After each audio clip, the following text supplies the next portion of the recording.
Welcome to In the Envelope, a podcast from Backstage, the #1 resource for actors and talent seekers. I am your host, Jack Smart, awards editor at Backstage, and I'm here to guide you through every aspect of the entertainment industry with the help of some of your favorite stars. These intimate, inspirational conversations with today's most award-worthy film, television, and theater artists provide you, dear listener, advice on how to live the creative life, personal stories of success and failure alike, and maybe, just maybe, a tantalizing glimpse in the envelope.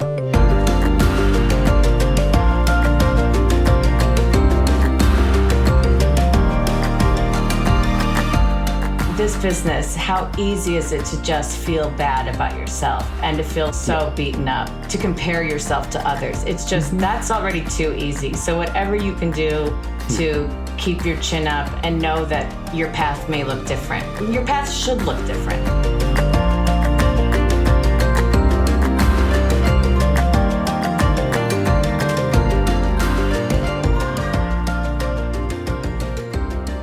Casey Mink, how are you doing? I am well. It's a big week for people who love both television and musical. I didn't even realize when you asked me to be the banter that I am kind of the perfect banter for this because... For this exact episode, yeah. Yeah, because Schmigadoon is a combination of all the things we love. Yes. Musical theater and TV and Alan Cumming. Yes, and really it's just an excuse to kiki over...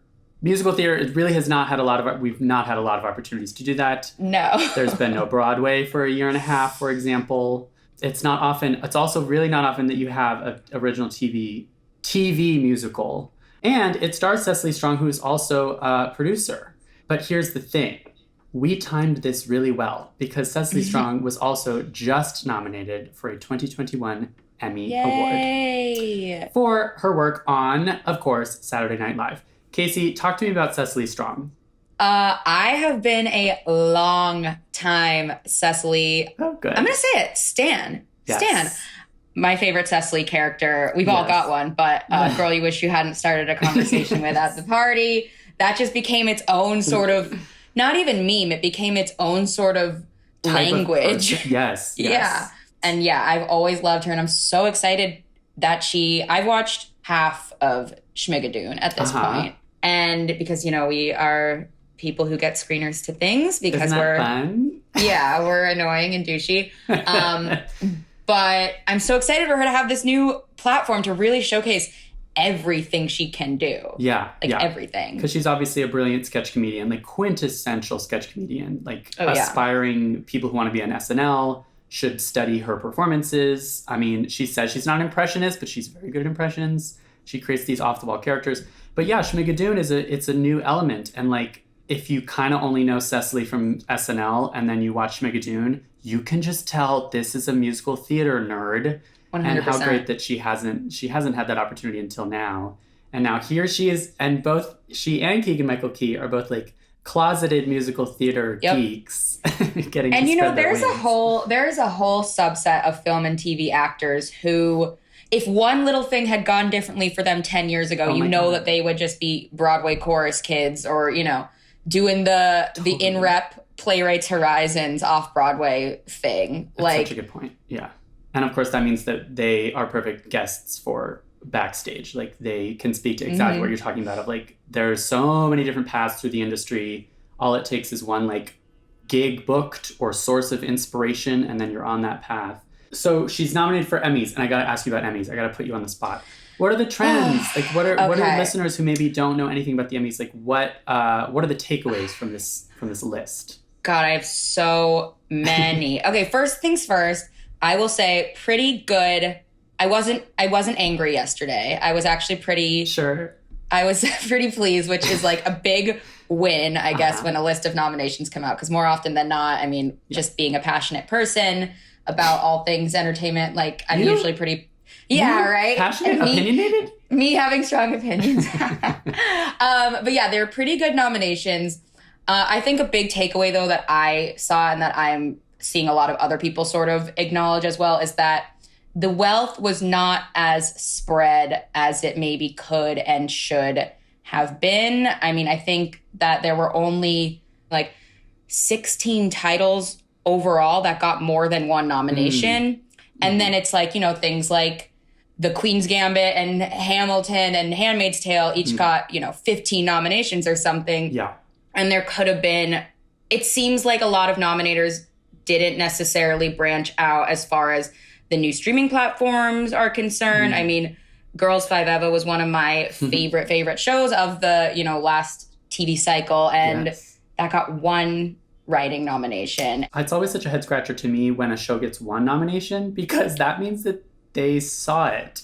So like Small Axe, which I can say from our personal experience had a huge press campaign behind it and was extraordinary, got one nomination, which in my mind is almost like it would have made more sense if it had gotten 0, because then all the nominators aren't into it. Well, but you bring up one that it's like, well, I mean, right. And we also talked about, you know, the fact that Emily in Paris got nominated for Best Comedy and then a production design and then nothing else. Yeah. But the small acts of it all, I mean, the other thing that I would, you know, I came on here with agenda and it's to talk about this. The other big Emmys takeaway for me at this point, just in, you know, society and culture, is that there is no category more thrilling or competitive or cutthroat than the limited series category, which Small Axe was campaign or in contention for. I mean, oh my God. At this point, that is where the most exciting television is happening. And, for whatever reason, yeah. I mean, you know, as well as, you know, anyone who follows me on Twitter knows, I think Mayor of Easttown is the greatest thing to ever be made, maybe ever. But like, that alongside I May Destroy You, alongside The Queen's Gambit, alongside WandaVision, alongside The Underground Railroad, like those 5 shows, and they only have 5 slots for limited series opposed to comedy and drama, which also needs to be revisited because at this point, it's ridiculous. It's one of those years where you can say, in any other year, I May Destroy You would win. In any other year, Underground Railroad would be the clear runaway. No. Exactly. And I mean, there are so many, you know, limited series that didn't even get in. I mean, you say, you know, Small Axe. I thought It's a Sin was one of the greatest things I've ever seen. Halston. Fargo. A Teacher, which ran a while ago, but was fantastic. Just performances from Kate Mara. A list of limited series that didn't make the cut. It's exciting. Like you said, it's thrilling. And then those acting categories, same thing, though. It's like there's only 5 slots for those. It's like Thuso Mbedu from Underground Railroad. Like, how did she not get... Well, I know how she didn't get it in because it was Cynthia Erivo and, you know, Kate Winslet and Michaela Cole. And, like, that's just crazy. So crazy. That the competition is that stiff. But Nicole Kidman for The Undoing did not make the cut. Crazy. Yeah. I mean, that's how you know it's a strong year, especially for those categories. Yeah. It's a really strong year for those categories. And then, you know, maybe less or so for the traditional comedy and drama. And that's the other takeaway. I think it's important to note that, like, last year's Emmys happened during the pandemic, but I don't think that the contenders were necessarily affected by the pandemic, whereas this is the year that production, the interruption in production was reflected. And in fact, a lot of the favorite Emmy shows like Succession, Ozark, Marvelous Mrs. Maisel, I believe would have come out in time for this Emmys and did not. Yeah. And that's definitely what this will be kind of remembered as. I would also say one last major highlight, at least maybe this is just more for us, but MJ Rodriguez becoming the first openly transgender performer to be nominated in a major acting category. And, you know, the diversity is actually pretty strong this year. Absolutely. It's actually pretty good. And I think that whether that's reactionary to the nonsense of the Golden Globes, you know, you hope that these things are born out of altruism, but even if they are more top of mind because the Globes got so much flack, so be it. Like, change is, you know, change for whatever reason or another. If it happens, it happens. Yeah, and that's been true of the Emmys the past couple of years, particularly in the acting categories, I would say. Yeah, I mean, Bowen Yang, hello. That's so... Bowen Yang. I mean, come on. The first Chinese-American man to be nominated for an acting Emmy. Literally insane. Yep. And pretty gross, but, you know, better late than never, I suppose. Everyone you just described is, like, so worthy.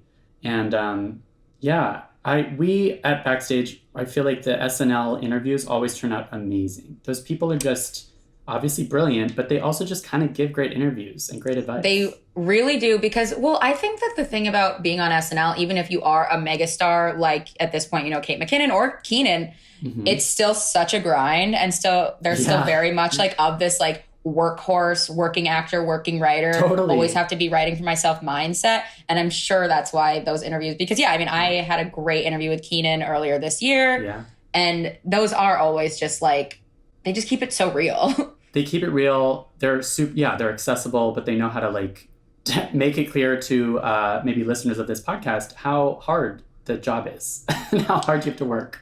Right. Literally, they're on, you know, this institution, and they're all like, oh, I'm literally just half dead all the time. Yeah. Yeah. 80 said the same thing about Shrill. Seth Meyers, of course. And then, Cecily filmed an entire TV musical series during quarantine doing SNL. It's crazy. Well, thank you, Casey. What a perfectly timed episode to be airing Cecily Strong 2 days after her second Emmy nomination, a day before the release of Schmigadoon. Yeah, I mean, which I loved so much. It must be a good time to be Cecily Strong, honestly. And I mean, it's interesting because, like, as we know, which listeners might not, but shows that are premiering right now or even have premiered in the past month, let's say, because that's probably more confusing, were not Emmys eligible for this cycle, and they will be eligible next Emmys, so a full calendar year from now. But you and I will launch the campaigns for Cecily, Keegan, Alan Cumming, I think that's what we're doing. Kristen Chenoweth, Dove Cameron. This Aaron cast. Ariana DeBose. I mean, Ariana DeBose is going to have an Oscar nomination / maybe win this time next year. So, I think that's what we're doing right now. We're launching these people's 2022 Emmys campaigns. Oh my God, totally. Wow. Oh my gosh. Thank you so much, Casey. We're losers. Yeah. Theater, TV, awards nerds, thank you for nerding out with me. Thank you for giving me the opportunity to once again mention Tony Shalhoub, talk about Mayor of Easttown. Is there anyone else I need to mention? Katrina Lenk. Oh my God. Who actually, wait, no, relevant. You ready? Katrina Lenk, huge role on the upcoming season of Ozark, may very well be an Emmy nominee this time next year. Great. We will get her on the pod. For Ozark. And for Company. Have you coming back. Oh my God, totally. Applications are now available for UCLA's Professional Program in Acting for the Camera. Gain knowledge from successful industry professionals and receive a world-class acting education in 3 quarters consisting of scene study, acting for the camera, and career development workshops, an intimate classroom environment with a maximum of 16 students per workshop, and a certificate of completion from the UCLA School of Theater, Film, and Television. Students are encouraged to apply early, space is limited, admission is competitive. Just Google UCLA Professional Programs and you'll find us.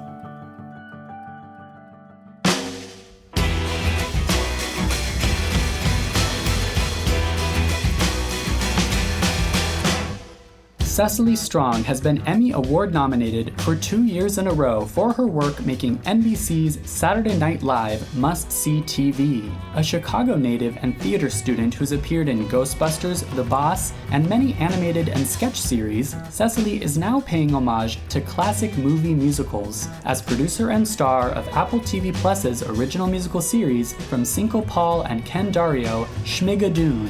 Here is the hilarious Cecily Strong.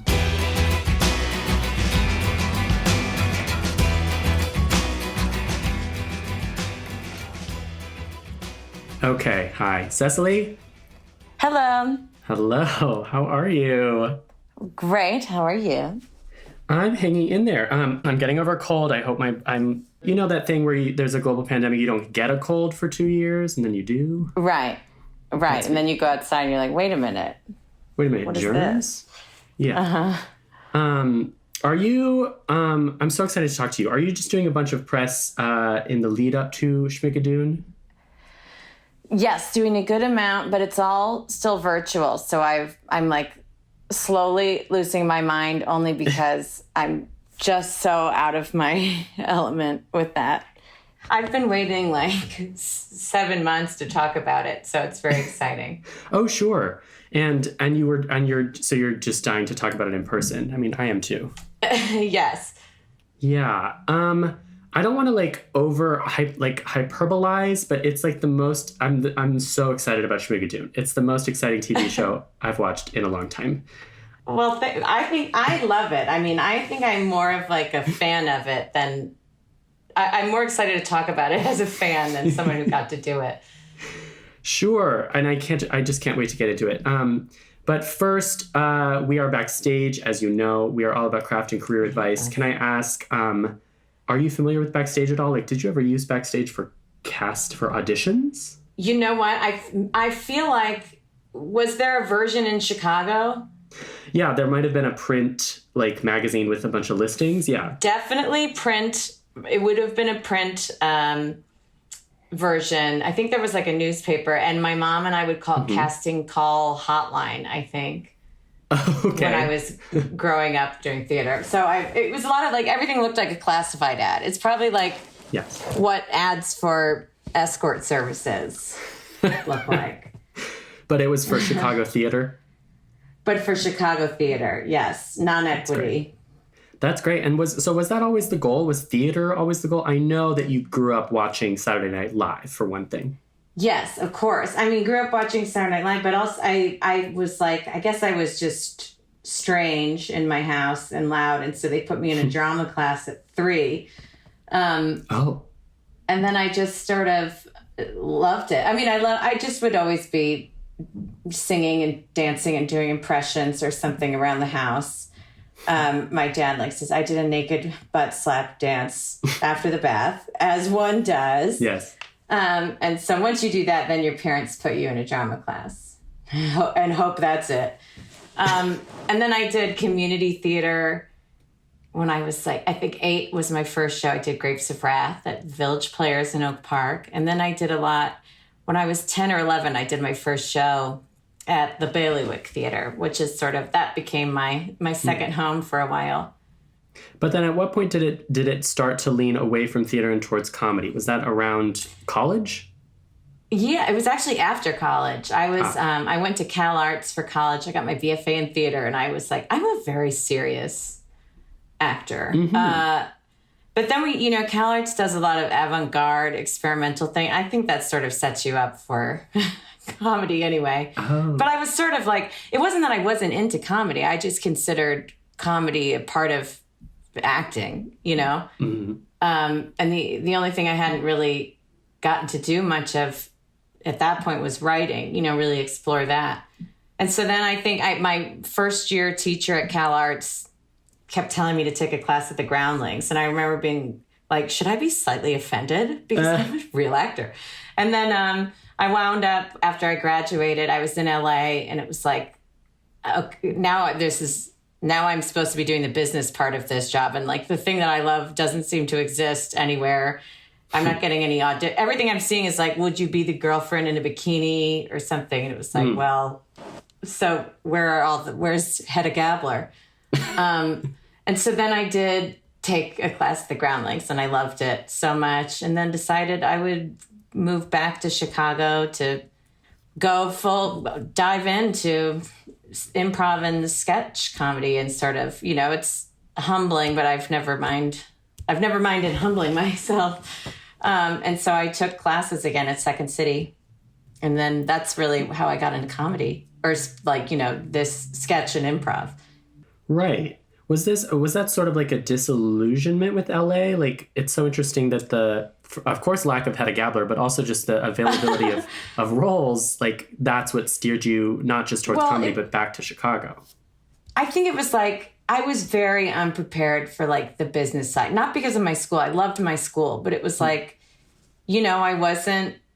didn't look like, I couldn't go to an LA audition, number one, and see anyone because I didn't look they're gorgeous, supermodels out there. And I was this kind of weird, I had hair down in my butt. And I don't know fashion. I still don't, but I really didn't then. And I've always been an Aquarius. So if that helps explain anything. But it was I'm just not, I don't look the part to even know how to get my foot in the door. But I enjoy doing this so much, so I didn't want to stop. And so it's like, well, I think I'm pretty good at improv. I enjoy it. And I knew there was theater in Chicago too, so it felt like a natural move back. But it does sound like if drama camp was age 3, that you've never had any other. Has there ever been a plan B? I thought I was good at soccer for a while. So, but my plan B was to be like Andrew Shue, and I would be an actor and a professional soccer player. Okay. I wasn't a great soccer player. And then my dad always said I could be a lawyer because I like to argue. Sure. But I think it's always been, it was always going to be acting.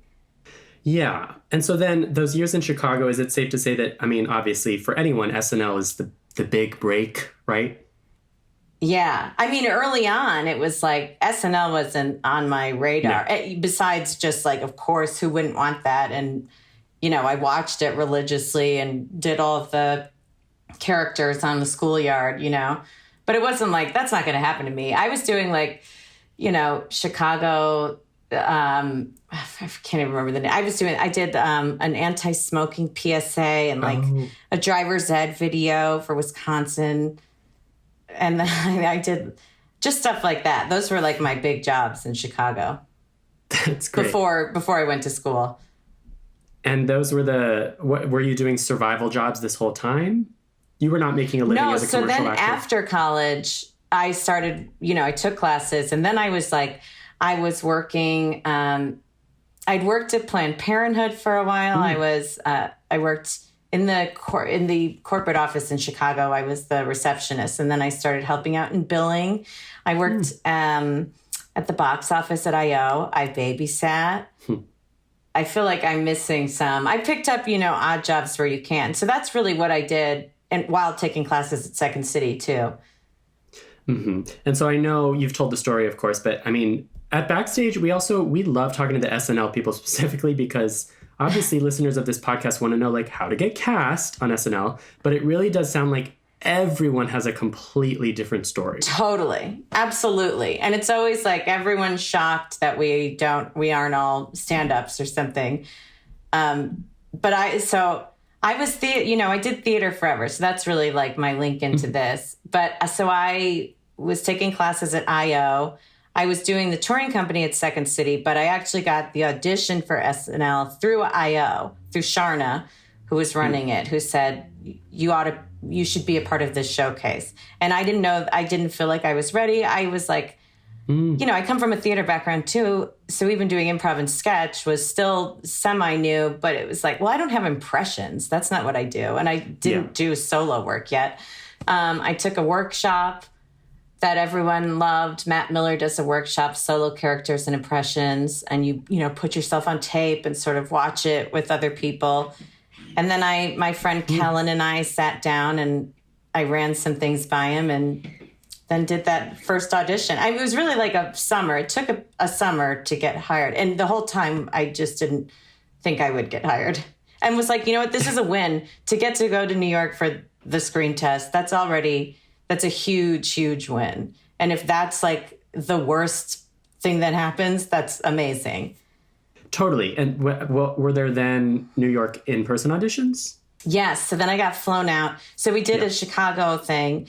And then they asked, 8 of us or something to do like a speed dating event with them the next day at a hotel where they were staying, where we all try to act, super funny in person and moving around at different tables of producers. And then they flew us out, I think in July or something. We did our screen test. Then we're flown home immediately. The next day when I got home, I was driving back to my apartment with my friend Susanna and like telling her everything. And then I got an email saying, can you come back to New York to just talk to people in the offices? And I'd heard about that they did these like meetings to make sure you weren't crazy or the wrong kind of crazy. We're all crazy. The wrong kind. A more difficult kind of crazy for that environment. Yeah. So then I went back and did that and just hung out in an office. Went back to Chicago, kept touring with Second City.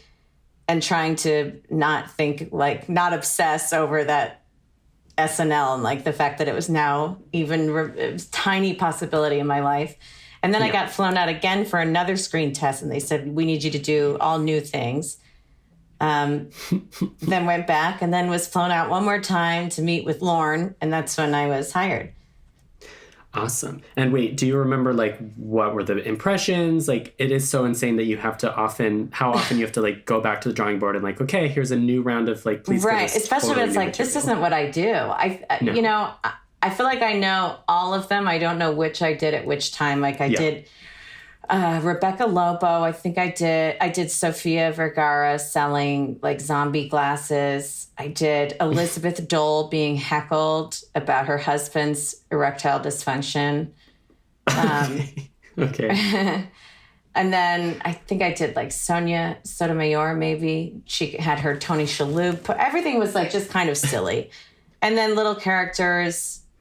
And I kept everything really short. I think that was sort of the big thing for me. It felt like what I noticed watching people's auditions is if we like something we're doing, we really sit in it for a long time. And it felt like that's not necessarily the best thing for this audition, for this crowd who they get it. They know what comedy, they've seen 8,000 Sam Elliott's this month.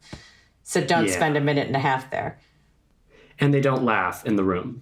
Right. Well, actually, so I thought I had heard that. And then in my audition in person, they did laugh. So, but then I was, of course, like, well, what does that mean? They're laughing at my me. brain is so good at being like, okay, well, that must mean you have a head wound that they're laughing at or your pants are down or something. Who knows? The imposter syndrome. Yes. Right. Always. That's how I live my life. Always. And you hadn't had an audition this big, of course. And so like you said, like, of course you wanted it. The moment it became at least a possibility, a lot is then riding on it, right? Well, yes, but not really. I mean, I truly was like, I don't want to, I guess because I've been in this business for so long, I'm used to hearing no. I've heard no forever. It's such a big part of the job. I grew up, even just in Chicago as a child actor auditioning for I remember it was like I had this heartbreaking audition for Sound of Music at Drury Lane. And I'm so used to that. And it was sort of, this is so exciting and fun that I want it to remain that. And it's like, I don't want it to feel like a disappointment if I don't get SNL, Yeah. So I think I was just mentally preparing myself to not get it. So you did know from an early age, you kind of did work the muscle, the quote unquote, like rejection muscles. Oh, yeah. Yeah. Tons, a bunch. Yeah. Which I think is actually like very helpful then when you go into this at all. Yeah. So is that the advice? Like, do you have go-to advice for, I guess also for really, you started at age 3. So is there advice for the kid aspiring entertainers? Well, I think I was lucky because I was in Chicago. I wasn't in LA. So it was like the biggest thing I'm going to get is the Wisconsin driver's ed video. So I think it's, it looks dangerous for a lot of kids. It looks scary and tough. And I was lucky with my mom, who was really supportive and drove me to think. I was lucky to work at such a wonderful theater that became sort of my second home. I was like raised by all these 20-something musical theater actors in Chicago. And so I was very lucky and taken care of. And I don't know that all kids are taken care of when they go into this business. It wasn't so much of a business then. But I think my favorite thing, I would go back to my college a couple times because I remember when I first left LA after Cal Arts, a lot of people thought I was giving up. Because it was like, you're leaving LA, well, then you're going to Chicago, then you're giving up. It was like there was such a set path that we were supposed to follow. And it clearly it wasn't happening for me. And I was enjoying the comedy. And then I think to even then say, and I'm going to take classes again. And we'd all just done a 4-year crazy conservatory program. So even the idea of classes to a lot of people was nuts. And then it took some time. And then I think it's exciting to go back and tell people, especially as they're about to graduate, like you won't get a call tomorrow, and that's okay. And sort of be open to where your path takes you. And if you're really good at something, do that, even if it's not the thing that you exactly studied for 4 years. Yeah. You know, especially with theater school, which prepares you for everything. It's group therapy, really, for 4 years. And then maybe you know how to do Tai Chi and some voice work and breathing work. And everybody's into breathing work these days. Yes. So you could probably That's make a career interesting, of too. that. Yeah.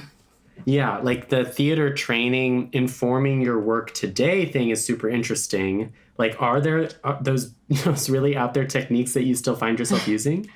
Well, I mean, I bring up breathing work because I remember going to a chiropractor one or something and him being like, well, I'm going to teach you some really great. And I was like, okay, I know how to breathe. And I was very cocky about it. And he was impressed with my breathing.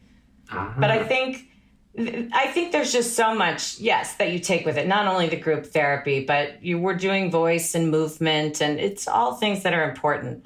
And like, you know, my best friend that I went to school with, a lot of people I was close with wound up doing different things. My two closest friends, one is now a playwright and one is a singer. She has a band and she travels with her husband. So it's sort of like, and we all studied the same thing. Yeah. And I'm doing sketch comedy for the most part, you know, or have been for this long. So it's kind of, you just don't know where you'll go necessarily, and you have to be open.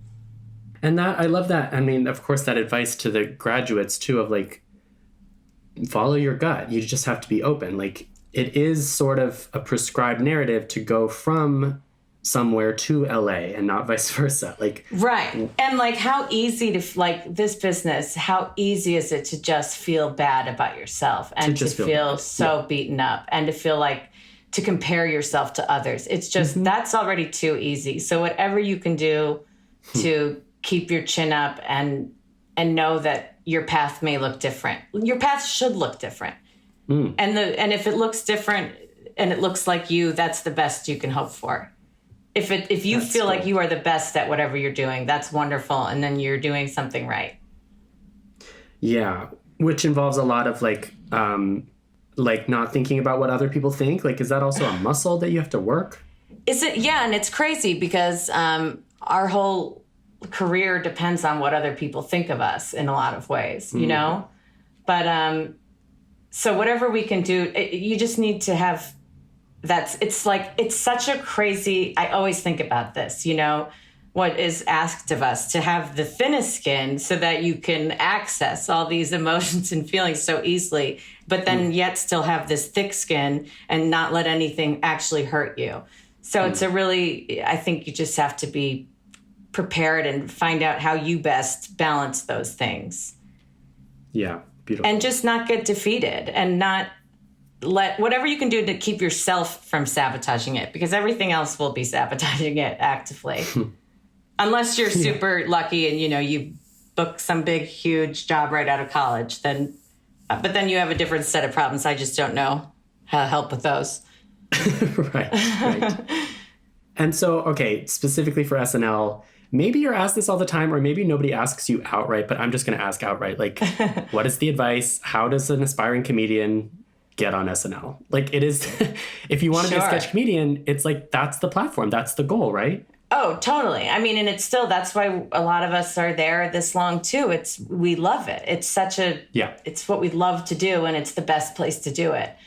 I think, you know, same thing. You just go where you can do it. A lot of us in Chicago we were, you know, producing our own show, booking these spaces to do shows at night for 5 people. But whatever you can do, you know, and it's really those showcases where you get seen, you can put things online. And just, again, make sure whatever you're showing is the best of you and not what you think that someone wants to see. Don't do what you think SNL wants. Excellent. Yes. That's a big one. Yeah. That's true for all auditions, but I feel like especially SNL, like you said, everybody has a completely different way to get there. So, and the most exciting, like the people that they want to hire are people that surprise them and that are like, wow, what could you bring to our show? You know, it's people that have a different voice. They don't want to see someone who's doing an impression of someone already on the show. Yeah. Yeah. I mean, sometimes people, if you have a great impression, that's different. I mean, like, don't try to fit into the show. Show what makes you so unique and wonderful. And that's what they'll want you for.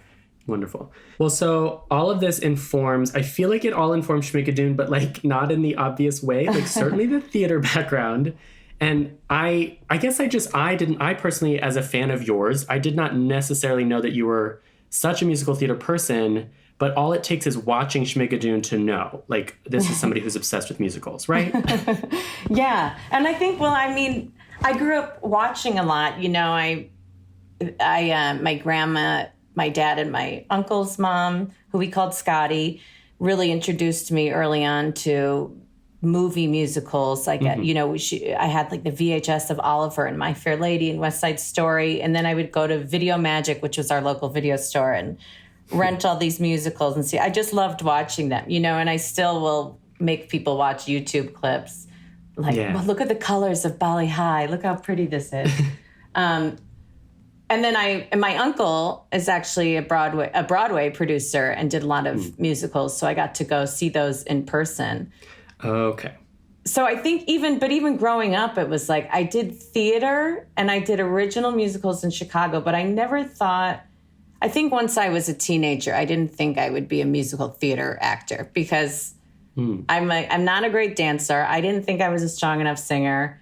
And it just felt like, but I will be a fan of musical theaters forever. Yeah. Like not a musical theater actor, let alone musical theater film or TV actor, which is sort of its own like next level of musical theater, right? Right. Which I didn't even know was totally a thing. I mean, movies, obviously, but yeah, that's easier when you don't live in New York. Wait, so how did it come about? I mean, how did this idea, how did it work? And how are you involved as a producer? Well, I think, you know, the idea is so much Cinco and Ken creating it and bringing it. They brought it to Broadway Video. And I think Andrew Singer, who is lovely, he's the executive producer there along with Lorne.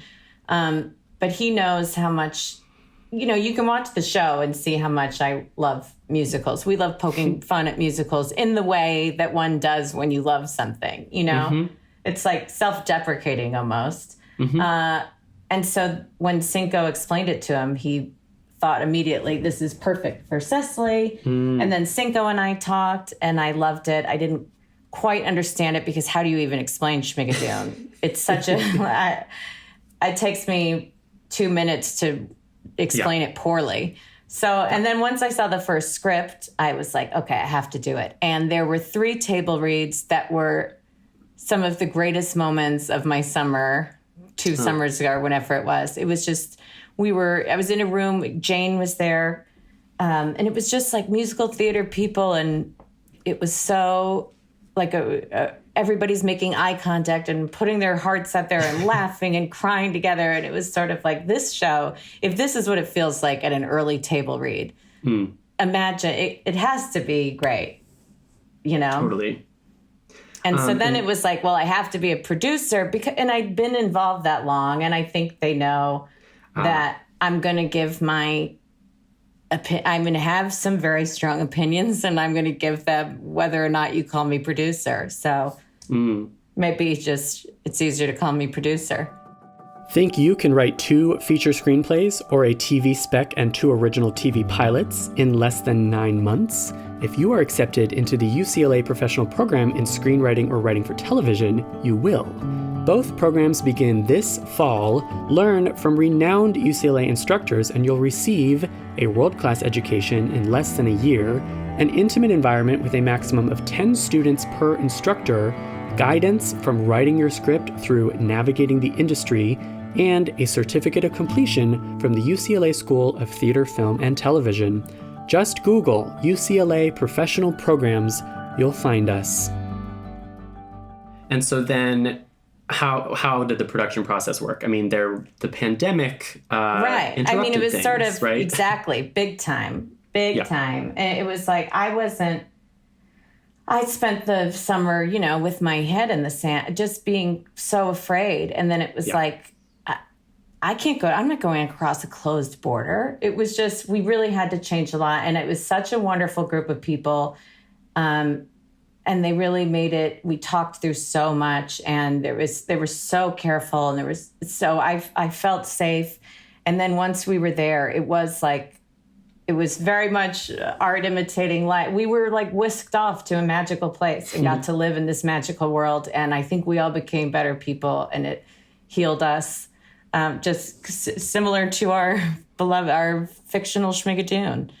Yeah, it is kind of, it was, of course, a bubble of a set, but then, I mean, the vibe of the show is that it is all very enclosed. Right. And then it's like, and you're coming from a place of, me personally being so full of anxiety and worried, and then just really opening my heart in this place that made it feel safe to do so. And just with people that made it feel safe and inspiring to do so. Yeah. I mean, and I think that's what you can sense that too. Of course, the thing of you can sense these are all people who love musicals and love like skewering musicals. But there is something really genuinely deep and beautiful. And like the timing of the pandemic kind of works with the show rather than against it, I feel like. Right. I mean, and it's one of those things that you can say and go like, well, we didn't, obviously, we didn't need the pandemic for the show. Mm-hmm. And I think the show would have worked without that. It's just, that was the reality. And having that as the reality, and yet it being this production with these people, I feel very lucky. And it really did change my life. Mm. And it would have changed my life without the pandemic, but that's the cards we were all dealt. And I was lucky to have this. Yeah, it's just like quintessential escapism. Yes. Talk to me about the cast. So as producer, and of course you were involved early of the cast. How did you go about? What was the casting process like? This is an A-list of Broadway talent. Oh my God, I'm blown away. I mean, a lot of the people that are in the show, as Cinco will tell you, were on the boards and writing rooms. I mean, he wrote that part for Kristen. He wrote that part for Jane. He wrote that part for Jaime. So it was kind of like, I think the biggest and most exciting for me was Keegan, to be honest. We didn't really have a Josh, and on paper, I just don't think it was totally there until Keegan, like the first day. And it was like, oh my God, he's so perfect. He loves this as much as I do. His background, being genuinely funny, knowing comedy, but then also being able to act and loving the genre. It was just, he was the most I was excited about. And I remember as early on, after we finished that last table read, I remember we were going to karaoke, and I was with Bowen and Julie by the elevator, and I said, you know who I want so much? Keegan-Michael Key. And they were like, yes, and that was so early on. And so it's so cool to then say, and then we got Keegan. Because he's been coming out as a musical theater nerd for a while now. I know.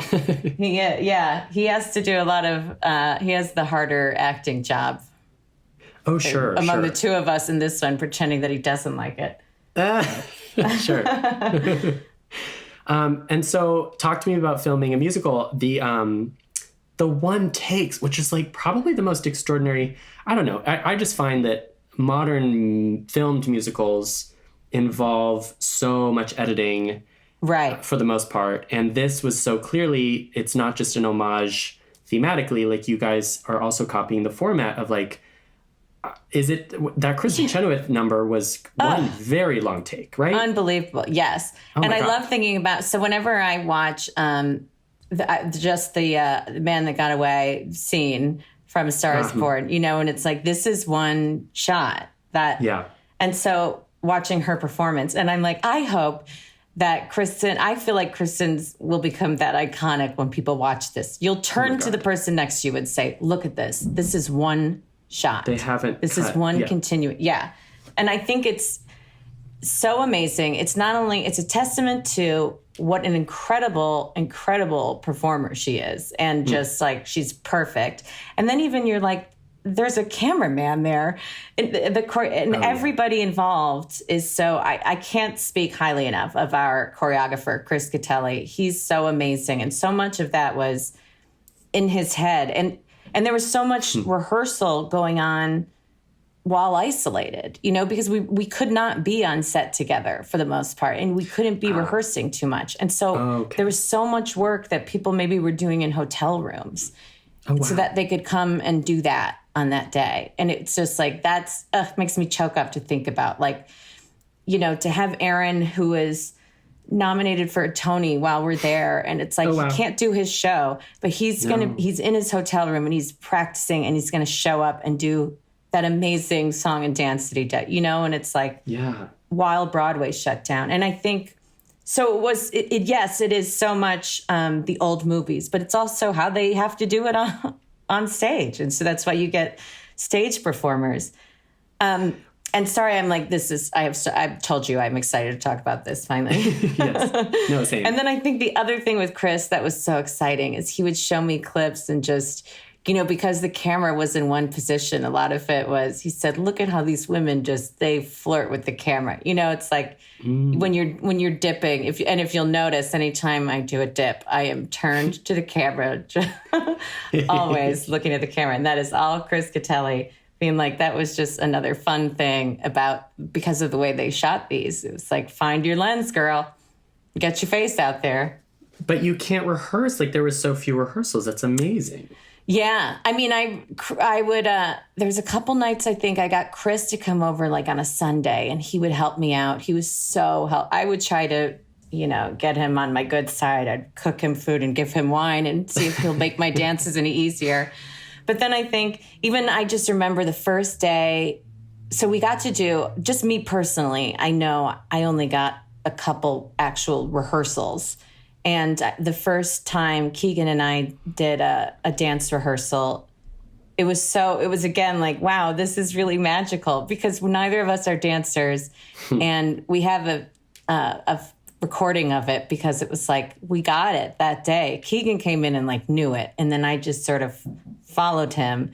And it was just like, wow, this show is really doing something to all of us. That's sort of the genius of the conceit too, is like, you and Keegan are not expected to be professional ballet dancers, for example. Yes, right. That was how I had to remember that every day. And whenever, that's sort of how I let go of my hang-ups about my dancing ability. Was like, I don't have to be, I have to look like I'm enjoying myself. But so that I can do. Yeah. You do great work. And you and Keegan together, I've been asking this on the podcast recently, like this, and it's a big question, but what to you is chemistry between two actors? And like, what is your take on reacting and listening on camera? Definitely. Well, I think that's a great question. It's harder to explain chemistry, but I was very lucky. I mean, he showed up and it was like, okay, here's one of my old best friends. And I think we are both coming from sketch, which is very ensemble based. You are lifting others around you. You're working with others around you. I love reacting. I think that's the one thing I wish there were more of on SNL. It's all the reactions, like not just wait a second until your camera's showing you, but like a live in-person reaction. I love that about theater. I love when you're watching on stage, you can look wherever you want to look. I want to watch that actor. What's that actor thinking this whole time, So I love reactions, and that's a big part of it. And I think for Keegan too. And we called each other the button twins, because it was like we couldn't end a scene because we kept wanting to add a button or something. Oh, that's so funny. And we would be running lines, and we would just get so silly and add backstory. And I mean, and then we'd have to go do the scene the way it was written.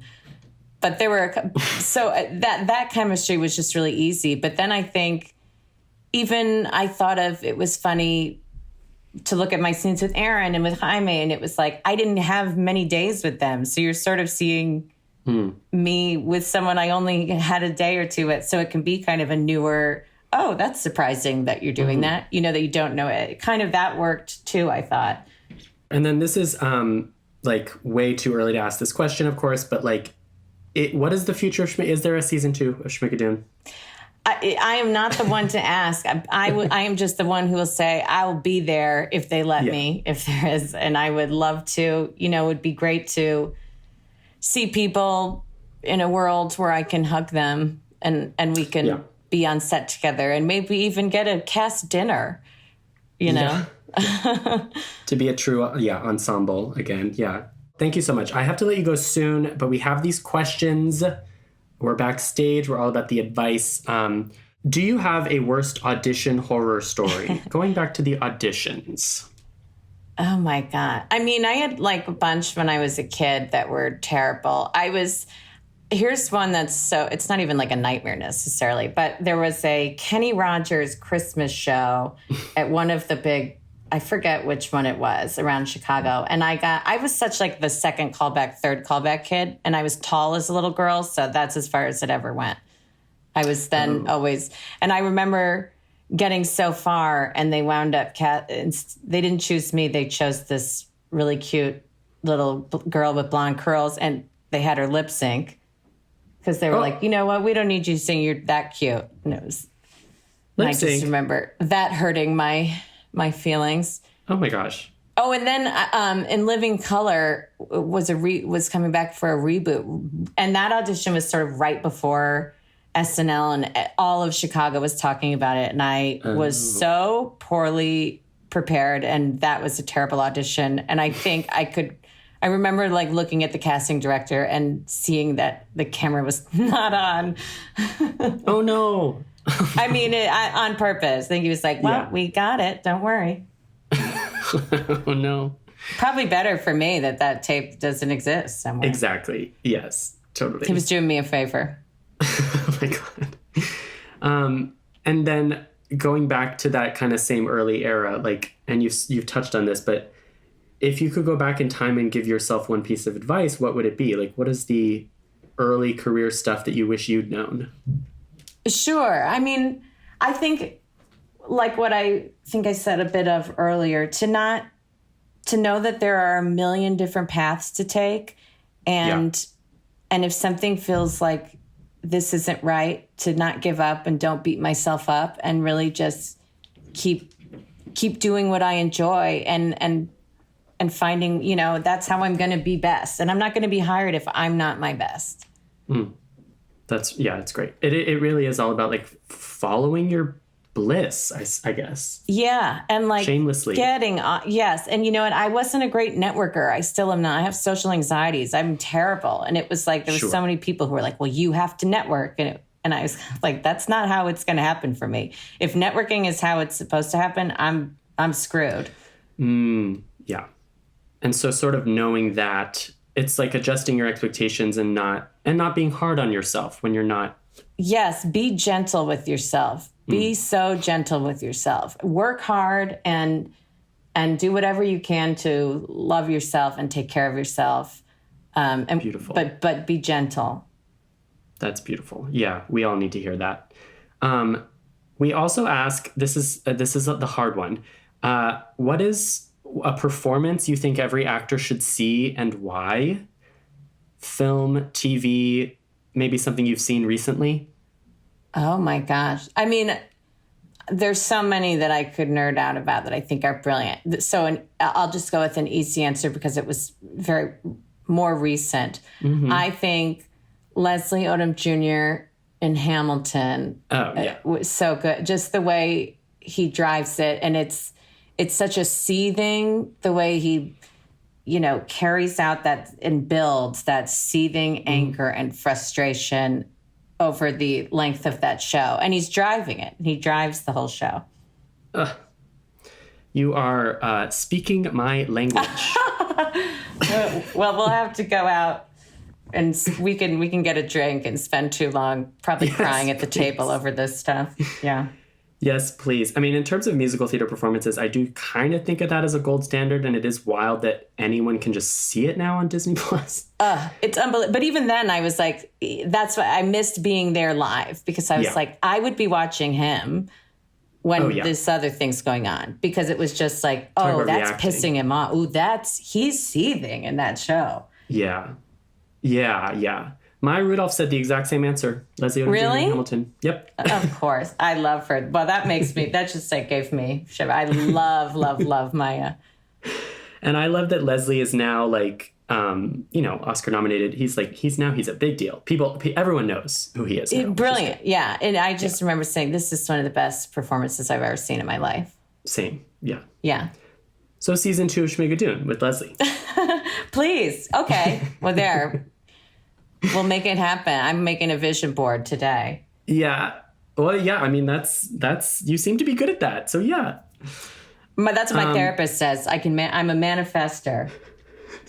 That's so good to know. That's really, that's a good talent. It's a good skill. Sure. I don't know that it's right, but she says it, and it's a nice thing to hear, so I'll take it.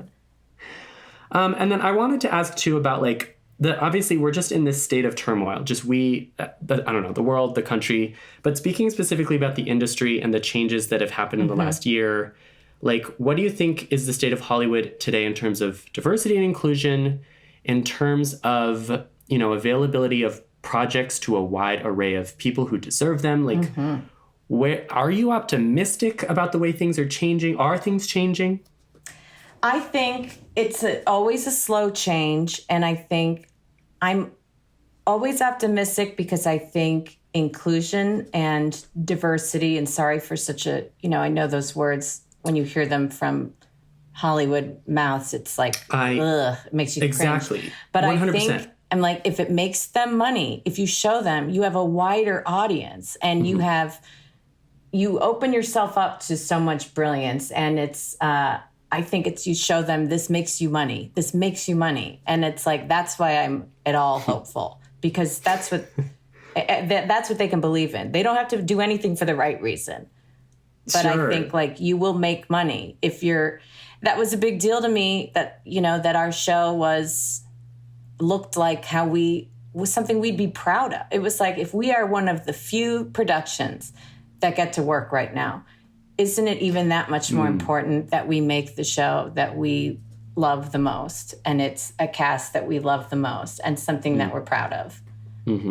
Totally. And I mean, even there's, I don't know if I'm, blowing a big surprise. There's just a small moment, and it's just Peppermint for a second. But that was, we're talking about Broadway, but it was to me, it was Peppermint is Broadway history. She's the first trans woman to originate a role. And it was it was so important for me to have her in our show while Broadway. It's because that is Broadway history.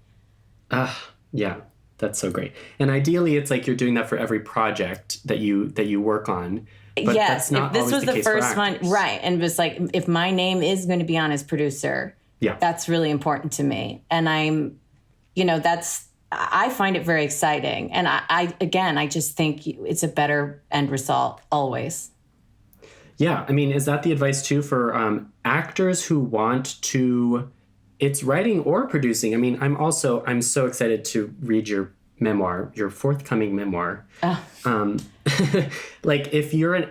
is the advice to actors who are, they want to have more agency, and so therefore that does mean producing or writing in addition to performing? Definitely. I mean, I think my agent friends, they always say you're much luckier if you can write. If you can write.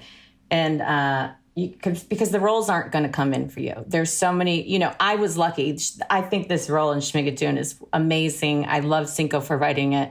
I love that there's a female role who gets to have her own self-reflective journey, which is not common. And I think, but we have to be writing for ourselves. And we have to just make sure that make sure you keep meeting people and seeing other things so that you even know who's the best in a world that you may not know. Make sure, just to make sure we know what's around us, because then we can utilize it and you'll make your projects better. Totally. Which does come back to following your bliss, to listening to your gut. Yes, definitely. And obviously it's still we still are in this business where it's super far behind and there are people involved that are whatever. But again, you convince those people that it makes them money. And then you just make sure you do what you can to make the projects that are the projects that you know are great, that you believe in. And they are unique and special, and they're not watered down for any of that. Wonderful. Gosh, Cecily, thank you so much. This is all like thank you podcast gold, truly. Well, it's like Cecily it was a gold conversation for me, so thank you.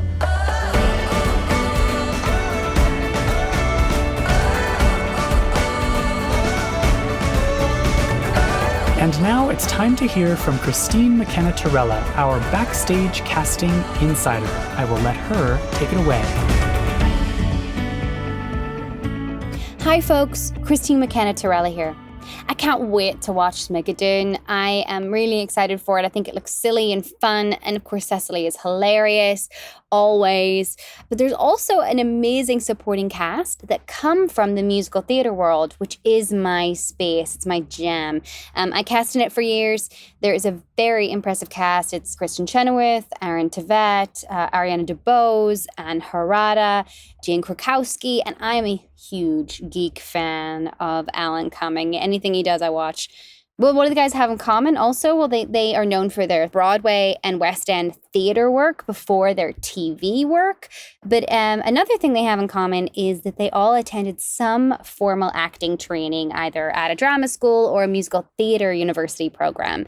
So this week I thought I would highlight 3 reasons attending acting school would be beneficial for your career. So the first one is you'll sharpen your skills, and that can't be underestimated how important that is. You'll develop tools to support your voice and body, which in theater in particular, where you have upwards of 8 performances a week, it's incredibly important to be able to support yourself. Secondly, you'll get to network and make connections. And I've mentioned this before, you may have a showcase at the end of your program, which is very helpful in launching your career with agents and casting. And if you are going to a drama school or an acting school, I would ask about showcases. And thirdly, you'll get to know the industry through studying its history, immersing yourself as much as possible in the classroom setting, a nice safe place to learn how to get along in the biz. But I'm also really aware that 3 to 4 years of a college education, especially in the United States, is not a financial possibility for a lot of people when you're entering a market that's highly competitive, such as the arts. So I also wanted to tell you 3 reasons you don't necessarily have to attend acting school in order to have a successful career in acting. So first of all, lots of resources are available to you for free. So if you're dipping your toe into the career, you're not sure if it's for you or not, Backstage literally has thousands of videos, articles on how to grow and start your career. Lots of information to get through there, but we've interviews with casting directors. We let you know about what's casting next. We've got so much stuff there. You can learn the basics of the business for free. Secondly, I think classes are always a smart idea, to be quite honest, but if dollars are tight and you can't afford thousands and thousands of dollars, spend what you can, right? Pick what you need to lean into to grow as an artist. So I think people can always benefit from taking scene study classes. And when you do that, you also get to network with people. And again, networking is such a big part of this job, not in that icky, like, oh, I've got to know people, but in a connection way, right? Like you get to know artists that you want to spend time with and make friends with. And another example would be if you want to be a singer, right? Like you having the formal training to build technique to support you so that you could get through 8 performances a week, very important. Thirdly, many people have launched their acting careers via acting school, but there are just as many success stories about actors that did not attend acting school. It's about professionalism. It's good luck, which is opportunity meeting hard work. Just keep on applying for auditions and keep the faith. As always, we have hundreds of casting calls for every type of actor in every region on this site. So head over to backstage.com to check those out. That's all from me for now. Break a leg in your upcoming auditions and have a beautiful week.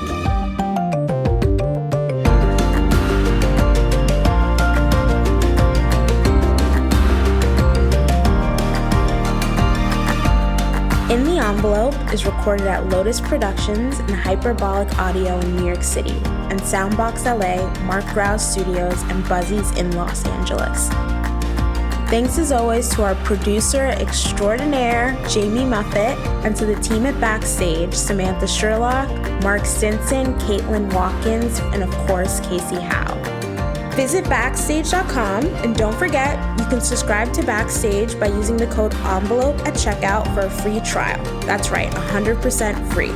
For more exclusive content, join us on Facebook and Twitter at In the Envelope, and subscribe, share, and leave a comment. Who would you like us to interview next? Thanks for tuning in. We'll see you next time for another glimpse in the envelope.